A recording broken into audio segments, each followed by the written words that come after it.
Hello, my name is Melissa Doherty, and I serve as a science communications specialist for the Kentucky Academy of Science, a scientific society with 5,000 members and a mission to catalyze scientific communication and collaboration to improve research, education, and evidence-based public engagement within the Commonwealth of Kentucky. In today's Sharing Your Science conversation, we are joined by the KAS Science Communications intern, Dr. Wilson Gonzalez Espada of Morehead State University, and Dr. Lindsey Cormier of the University of Kentucky College of Medicine, Department of Pharmacology. So thank you all for joining us today. Dr. Cormier, can you start by sharing a bit about your background, where you studied, and how you reached this point in your career? Sure. So I got my PhD from the University of Kentucky in the College of Medicine, Department of Pharmacology. I actually started my research endeavor in medicine looking at cardiovascular disorders. So things that like caused heart attacks, atherosclerotic lesions, aneurysm formations, and tried to look at new drug targets to try to help alleviate those symptoms or, help patients have a little bit longer lifespan. And so I really started to love drug design. When I started out my academic career, I was dabbling still in the cardiovascular, but I moved into oncology just because I found a drug target that I thought, hey, if this worked with the heart, it should also work on cancer cells. And so I started looking at metastatic ovarian cancer, breast cancer, prostate cancer. And while I was working on all of this, I guess I love education and I love to advance careers. And I thought, I'm trying to help very specific patient populations. And I had a broader sense of how does my science apply to the public. So at nighttime, I was taking classes to get a master's in public health, just because I was so intrigued with why are these rates happening? Why do we have certain issues that occur in certain areas? Or what are some hospital policies that could change to help reduce infection rates? And so I started looking at MRSA rates, bloodborne infection rates, UTI rates, things like that. I loved a broad sense of understanding science and also medicine. I love that you, in the pursuit of all of that, you've got your PhD and you're doing research. You sense this broader calling, and I think that is fantastic. But I think it's it speaks to what you did in your career is important for all of us as scientists to always be open-minded, be open to what's next, be it research or a master's in public health. So I love that you didn't settle for that terminal degree. You said, no, I want to do more. I want to learn more and help more populations. So I think we're going to have a great conversation today. Uh, Dr. Wilson Gonzalez Espada, can you tell us what drew you to this research specifically for your Sharing Your Science feature? Well, one of my research areas of interest is scientific literacy. I know that the general public sometimes they have gaps in their science literacy, and this particular research project was about cancer literacy. What does the general public know about cancer in general? I also like that it discussed the topic of health disparities. So those are some of the main topics that I would like the researcher to talk about a little bit more. Well, you have the floor, sir. So whatever questions you are ready to ask. Okay, well, the first question, just to remind our audience, what is cancer? What are some of the main general symptoms that people should know about? Yeah, so cancer is really, really fascinating because when you look at a healthy individual, you're made up of trillions of cells that have to work together and have to either survive together or some of them actually have to apoptose if they're not healthy. And so if we have one cell that starts to be a little bit more greedy, you can say, and wants more nutrients and wants to keep on dividing and dividing and dividing, that's when you start to get cancer. And so we say when you start to divide, you get this primary tumor site of a lot of cells that are there. And these cells will then start to, you can think, mutate or change, and they can develop certain characteristics, like they can migrate. And so one of the things that we get fearful of is when you have a primary tumor site and they change just enough that they can migrate away from that site and get into like the bloodstream or the lymph. And so that's called metastasis. And then it will start to divide and create secondary sites or colonies throughout the body. And so one area that you always pretty much look for is like lymphocytes, or not lymphocytes, lymph nodes, to see if cells have migrated to that area. And so that's really what cancer is. It's a normal, healthy cell that changed just enough that it can take advantage of its environment, keep on dividing, and get new characteristics that aren't normal. And you mentioned the word apoptosis. Can you clarify what that is? Sure. Apoptosis is normal cell death. So when a cell basically just needs to go away, it's either not useful or it's been damaged. In utero, for example, our cells will apoptose in between our digits or our fingers to give us individual fingers. Our stomach lining will continually get damaged with that acid in our stomach. So those will apoptose and go away. Epithelial lining, your skin, those cells apoptose. So it's a normal process, but when cells don't do that, then they can get a little bit more aggressive and get new characteristics. So essentially, cancer cells don't get the memo that they should die and they just keep going. In some cases, yes, some cases. Okay, now your project was about cancer literacy. Can you define that for us? Sure. So what I got interested in is I like to design drugs towards cancer, and also diagnostic agents towards cancer. And so when I started studying specific cancers, I went for triple negative breast cancer and metastatic ovarian. So for anyone that doesn't know, those are really highly aggressive type of cancers. They will do that metastasis. They will do the spreading. They'll get into the lymph nodes. They'll make those secondary colonies. And when I was doing my research, one of the things that I was really drawn to was rates of triple negative breast cancer in young people aged 20 to 34 is extremely high. It can be 54% to 46%, depending on the population that you're looking at. And the younger that you get it, your life expectancy is a little bit more delineated. It's going to not be as great of an outcome. And so I thought, well, if this is targeting younger populations, I want to see what those younger populations know about cancer, so that way they can protect themselves. So cancer literacy is getting at how much education or how much background knowledge do these individuals know about cancer in order to protect themselves, to have a healthy, long life is what I was getting at with that. hmm And part of your design was to compare young adults from Appalachia and from non-Appalachia. And you mentioned the idea of health disparities. What's that, and why there are different health disparities in different areas of the state? Sure, it's not just in Kentucky, but you can consider health inequities as issues of differences in health outcomes or preventable diseases in certain areas and populations.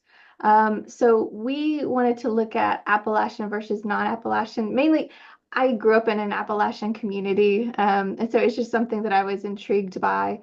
But usually you can consider health inequities to have a lot of different multifactorial um, issues associated with it that can lead to worse health outcomes. So some things like, food scarcities, food deserts, the ability to get healthy food, environmental toxins that may be around, housing. There's just there's quite a bit that can go into it. And then you can also look at specific health disparities. So like cancer disparities. So like for me, one of the things that I'm intrigued by is how various drugs affect different populations of people. So I could give a drug to one population and it doesn't cause any toxicity and it works perfectly. I could give it to another population and they might not have, a CYP gene, which is just, a metabolic enzyme that breaks down a drug. And so they can get into toxicity rates, or maybe that drug won't even work in them. So you can look at health disparities or inequities, and then also specific towards cancer. And I just find it really intriguing that we have all these multifactorial things that go into designating somebody's health. And so that's what I was getting at. Hmm. And you were actually looking at some rural areas that may not have access to quality health or the opportunity to get some of these cancer detections. We didn't look specific at communities. What we did was we surveyed about 300 undergraduate students and said, are you Appalachian or are you non-Appalachian? Hmm. And what do you think affects your health outcomes? And what we found was the main difference between Appalachian and non-Appalachian was whether they had access to healthcare or they felt they had access to healthcare, whether that was mobile screenings for cancer, whether they have a clinic or a center set up, health department access, transportation, things like that. Okay. And what were your findings in terms of the comparison you were trying to achieve? Well, I was actually kind of shocked by the findings. Um, what I found was the overall cancer literacy, you can say the grade that the students got when they took the test was around 65%. So That's that's not great. in college, that's a D, right? That's not great. And so I was very much intrigued by that. Whether there are certain things we can do in the future to help increase this cancer knowledge, whether it's, reinforcing health class in K through 12, whether these are college students, they take introductory courses. To me, to have a happy, healthy life, you should know things about your health so that you stay healthy. Financial literacy is one. And then, having a good career major that you move on towards. So there's a lot of introductory courses that maybe we could maybe do workshops or have a course on, what are good health behaviors? What are, high rates of health issues that are found in the population? And I specifically think for Kentucky, this is important because cancer is the second leading cause of death in the state. Lung cancer, colorectal cancer is really high, but also so is breast and uterine cancer. And so having students understand where they can go to get screening or preventative care when they should do that, I think these are things that they should know. And so when I started looking at the results, I was just shocked by the lack of cancer literacy we had in our college population. So you think that a lot of young adults may not know where to find some of these free screenings in their area? Potentially, yes, depending upon where their community is located. Some communities don't have great access to hospitals. We've got around, trying to get the number off the top of my head.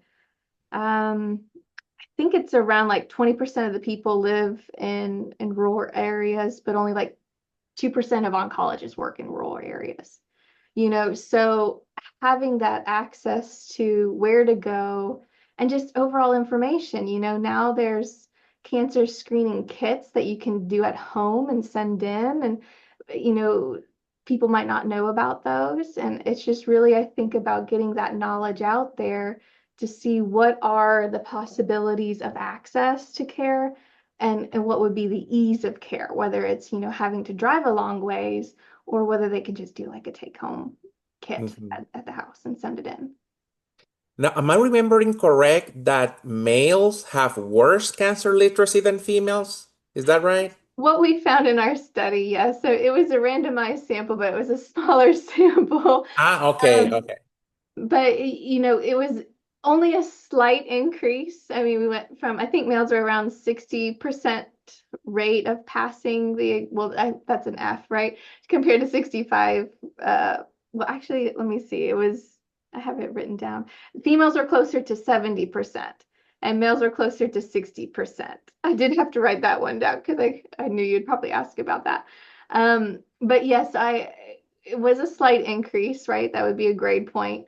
But I think I can attribute that to if if women are going to see their primary care physician, we have to get um, pap smears. We have to get uh, mammograms done or breast screenings done.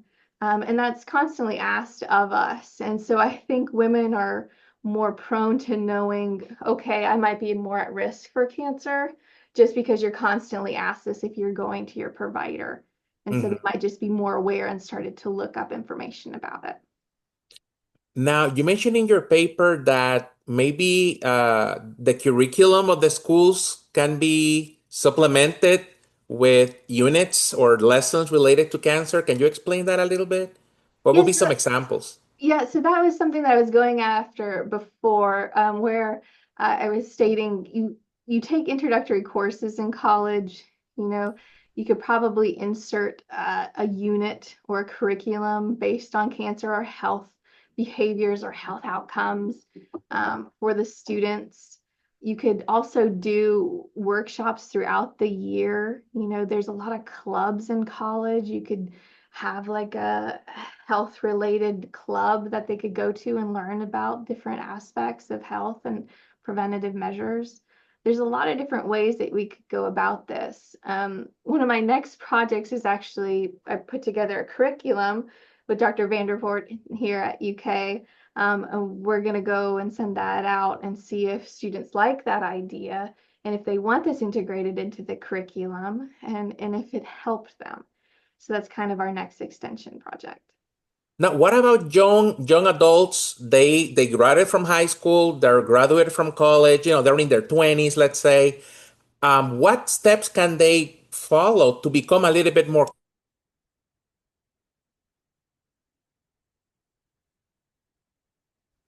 But to become, sorry, I think we lost you a little bit. sorry, younger adults that are like older than college age, what can they do to become a little bit more cancer literate? There's actually a lot they could do. You can go and definitely go to your yearly checkups, right? Make sure you've got a primary care physician, one that you like and one that is keeping track of you. That's key. Another thing is look to see if there's mobile mammogram units that go out in your community. Help your community members understand and know about those programs. Look up into those, cancer at home kits. A lot of areas have health departments that you can go to and get information and then go see a physician as well. There's a lot of resources online. I'm at UK and I love UK, and they've got abundance of resources, especially through the Markey Cancer Center, that people can look up and see what's their availability, what's the cost of getting some screens done, and what are their overall risk factors. There's also the Kentucky Cancer Program online, which is a great resource. So there's a lot of things that they can do. They just need to make sure that they're staying on top of it. And especially for women who have maybe a family history of breast cancer, ovarian cancer, uterine cancer, make sure that they're taking these necessary steps. Okay. Thank you, Dr. Cormier. I think Melissa has an extra question for you, so I'm gonna send the conversation to her.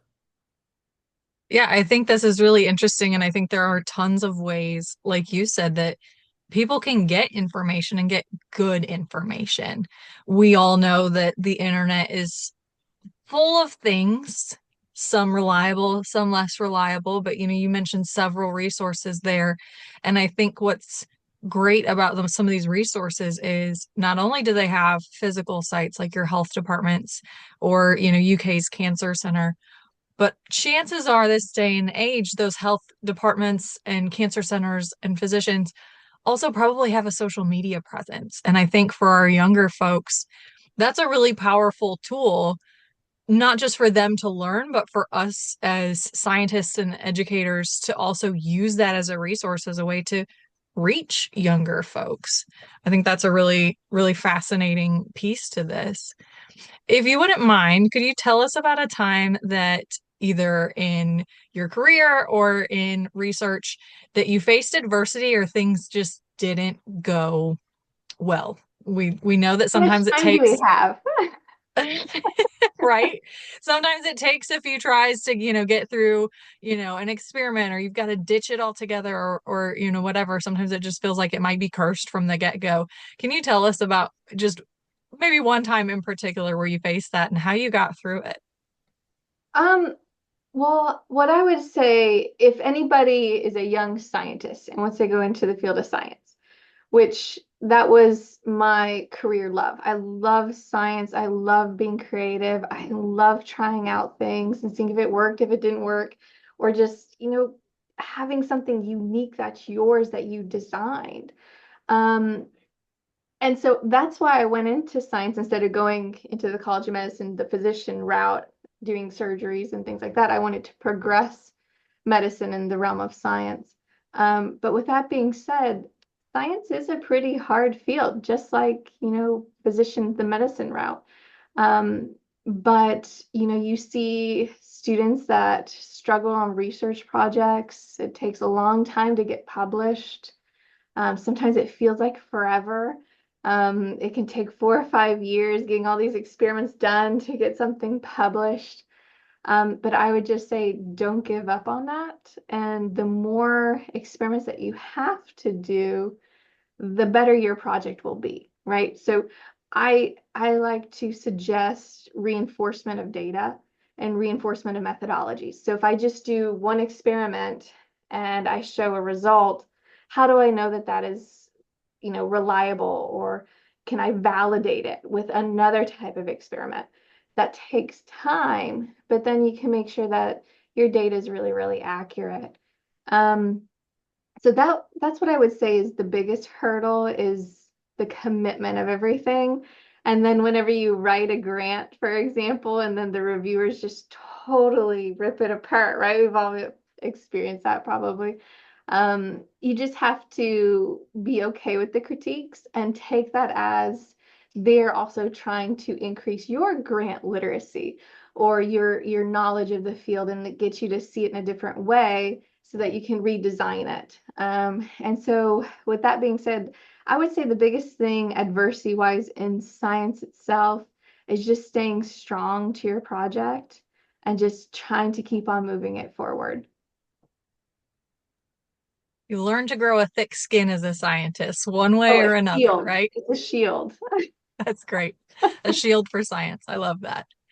What's next for you in terms of research or things that you're studying that you can tell us, of course?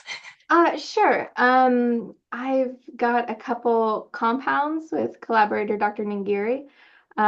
We are looking to advance those. They're chemotherapeutics and radiodiagnostics so that we can diagnose cancer earlier. And the earlier that you diagnose that cancer, the better the health outcomes are, right? So that's why we want people to get screened earlier. We can find that primary tumor smaller, hopefully didn't metastasize, and then design chemotherapeutic agents to target it. So that's kind of my benchtop side. But I do love being unique and diverse and not just saying, I got my PhD in one specific area or disease topic. I love to spread it out. So I've got a couple studies looking at pedagogy, so student understanding of pharmacology, understanding core concepts of pharmacology and how we can better get those across to students so that they can learn that field. I've got a couple projects in the work that's advancing cancer literacy, for example, trying to move things forward. on that aspect front for curriculum. And then I started looking at mental health issues and disparities within populations of regions and trying to figure out ways that we can give better health care towards those patient populations, whether it's through telehealth or some other means. But yeah, so a broad breadth of things that I like to work on. And so hopefully I'll get these progressed within the next couple of years and so. You really do have a little bit of something for everybody. It One life of would the be things, boring if not, right? right?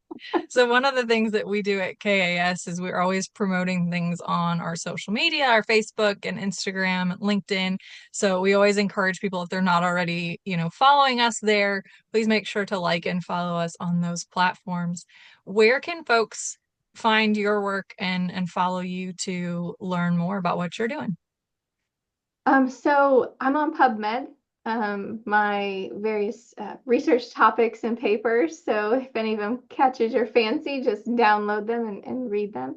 I'm also, once again, at UK in the Department of Pharmacology and Nutritional Sciences. So you can look me up on the webpage and get a contact information there with email. Fantastic. Well, we want to thank you for joining us. Thank you for, being open to sharing your work with our audience and hopefully raise a little bit of awareness about, what you're doing and the great work that you're doing, and also use this platform to kind of help promote that, increasing cancer literacy and the importance of that across the state of Kentucky. Because what science does is helps us answer questions and helps us find out why things happen the way they do. And what's critical for Kentucky moving forward is leaning on that science and letting the science community help push the state of Kentucky forward. And I think it's really important that we, continue to learn and grow, not just as individuals, not just as scientists, but as a state. And I think you're doing some really great work to help move things forward in hopefully a positive direction. So thank you so much again for joining us. Thank you for having me. Thanks.